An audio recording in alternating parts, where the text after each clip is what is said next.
उस दिन मैं सुबह जल्दी जाग गया। उस समय लगभग भोर के 4:30 बजे होंगे। मन में अजीब सी बेचैनी थी।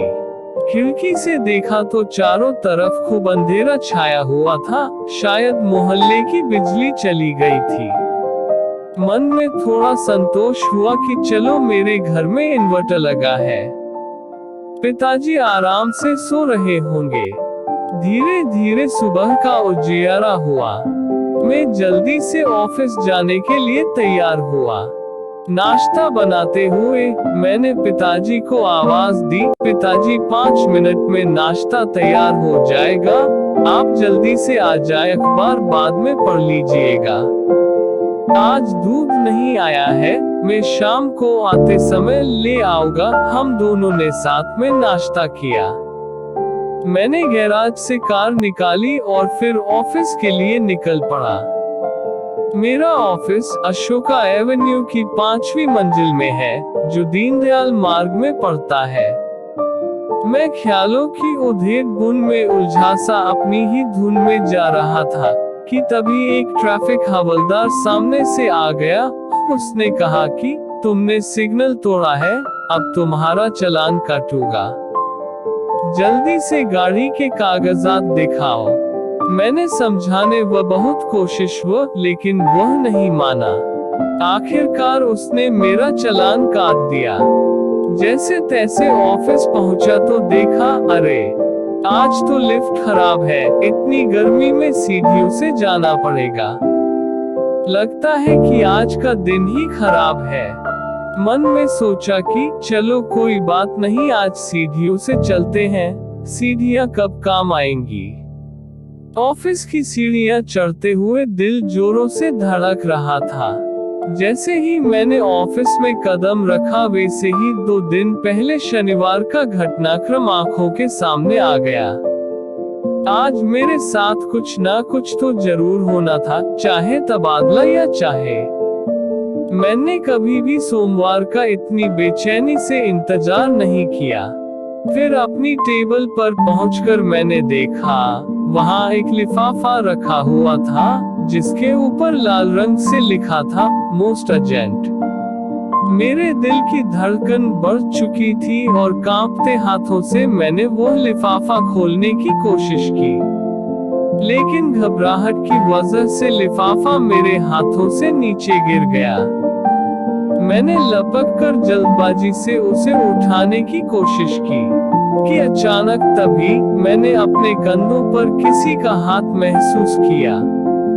अब इस लिफाफे को खोलने की कोई जरूरत नहीं है, मैं तुम्हें अपना जवाब देती हूँ। अब कान खोलकर सुनो, तुम मुझे पसंद हो। हाँ, मेरी हाँ है, मैं तुमसे शादी करने के लिए तैयार हूँ। पलटकर मैंने देखा तो प्रीति मेरे सामने खड़ी थी, मानो मेरे दिल की सारी ख्वाहिशें पूरी हो गई हो, मेरे अरमानों को पंख लग गए हो। पिछले ही साल वो मेरे ऑफिस में ट्रांसफर होकर आई थी और तब से ही मैं मन ही मन में उसे चाहने लगा था, लेकिन कभी भी अपने दिल की बात उसे कह नहीं पाया। कभी कभार जब भी मैं घर से कुछ बनाकर ले जाता था तो सबके साथ साथ उसे भी खिलाता था, या फिर यूँ कह सकते हैं कि मैं केवल उसी को इम्प्रेस करने के लिए ही नई नई रेसिपीज बनाकर ले जाया करता था। हम दोनों अच्छे दोस्त बन गए थे। रोज मैं अपने मोबाइल के मैसेज बॉक्स में उसके लिए मैसेज लिखता और लेकिन कभी सेंड नहीं करता। डरता था कि वो क्या सोचेगी, क्या कहेगी, कहीं इस वजह से हमारी दोस्ती न खत्म हो जाए। लेकिन उस शनिवार मेरे जिगरी दोस्त राजू ने मेरा मोबाइल छीनकर वे सारे के सारे मैसेज प्रीति को सेंड कर दिए। करीब 1 घंटे बाद प्रीति मेरी टेबल पर आई। वो बहुत गुस्से में लग रही थी। लगता था कि उसने सारे मैसेज पढ़ लिए होंगे।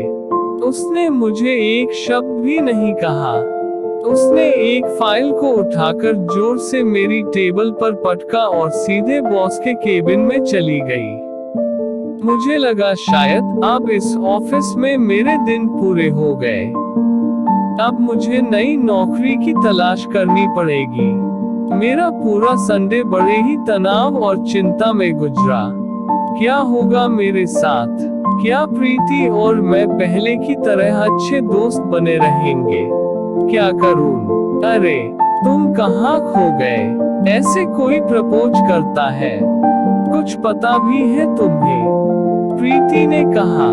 उसकी आवाज सुनकर मेरी तंद्रा टूटी और मैं सोमवार में वापस आ गया। उस समय गुलाब का फूल तो मेरे पास था नहीं, इसलिए मैंने जल्दी से कागज का गुलाब बनाया और घुटनों पर बैठकर कहा, प्रीति, आई लव यू, क्या तुम मुझसे शादी करोगी? उसने कहा, बुधुराम, मैं तो पहले से ही हाँ बोल चुकी हूँ। अब और क्या सुनना बाकी है? हम दोनों एक साथ हंस पड़े। हमारे घर वालों की सहमति के साथ हमने शादी की।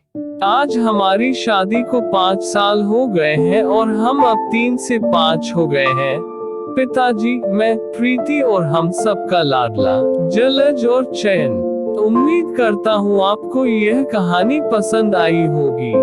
इस कहानी पर आपकी क्या प्रतिक्रिया है, कमेंट करके जरूर बताएं। ऐसे ही अनेक कहानियाँ आप हमारे चैनल पर देख सुन सकते हैं।